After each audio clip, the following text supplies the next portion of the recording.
Sasa rafiki yangu, hapa nataka nikuonyeshe ni jinsi gani ya kutoa pesa.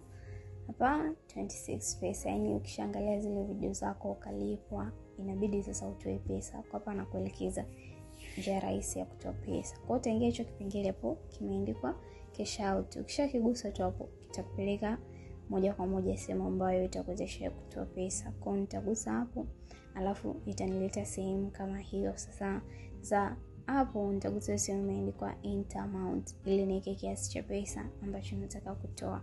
Kwa nitagusa enter amount, mimi nataka kutoa kama 80. Kwa nitaandika hapo 80 ndio pesa ambayo nataka kutoa. Hizo nyingine nitaziacha huko kwa sababu hiyo ndio ambayo nina shida nayo.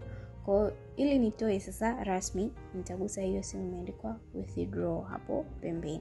Nikishagusa hapo withdraw, unaona hapo chini inakuwa inaniletea receipt. Hii ni receipt. Uniangalie vizuri. Unaona hapo status iko pending bado. Mara baada ya kulipwa hii pesa, utaona hiyo sehemu imeandikwa pending itabadilika, itakuwa paid. Kwa hii ni receipt yangu. Kila unapotoa pesa kunakuwa na nini? Na receipt. Na mimi bado sijalipwa, kwa bado iko pending. Hapo nasubiri kidogo tu. Nikishalipwa tu utaona tarehe mwenyewe imebadilika hapo, iko paid. Unaona hapo hela yangu imeshaingia kwenye account yangu. Status hapo imebadilika, imekuwa paid. Kwa ile 80 imeshaingia kwenye account yangu moja kwa moja.